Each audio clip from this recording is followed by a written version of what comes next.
você está vendo que ali existe sim um início de violência. Qual a sua responsabilidade enquanto tia, enquanto amiga? Existe essa responsabilidade? Qual o comportamento que essa pessoa deve ter? Existe aquela frase, em briga de marido e mulher não se mete a colher. Como é que vocês entendem isso e como é que isso chega até vocês? Eu acredito que a gente está vivendo um pouco uma era de normalização de alguns absurdos, né?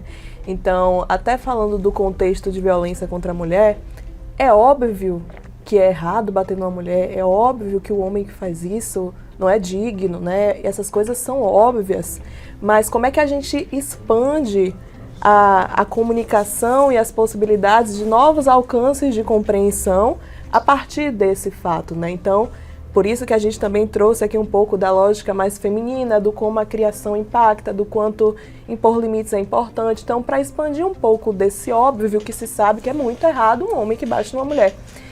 Então, falando disso também, de telas, né, de limites, e com isso, se não tem um filtro dessas informações, a gente adulto muitas vezes também não sabe filtrar, né? Segue influencers que pregam coisas totalmente erradas, mas tem a curiosidade de ver a rotina daquela pessoa. E aí, na lógica também da violência contra a mulher, do sentido de, poxa, mas olha aqui como essa relação, esse dia a dia deles tem grito e tem empurrão. E isso está normalizado ali no convívio, né? Então, por isso também a importância de estar ali fazendo esse monitoramento de uma forma com conexão, né? Como o Michele trouxe.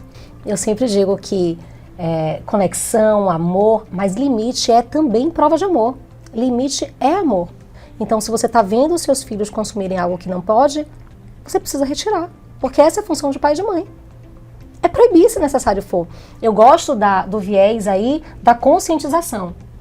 Eu sempre falo sobre a palavra obediência. E ela gera uma certa polêmica também quando eu trago, porque assim, a gente sempre entende que a obediência é o quê? Cumprir regras, né? Então eu mando e você obedece porque eu tenho poder e você, né, não tem. Só que quando a gente para entender o significado real da palavra obediência, obediência é obe audire, significa ouvir com atenção, ou dar ouvidos a, escutar, né?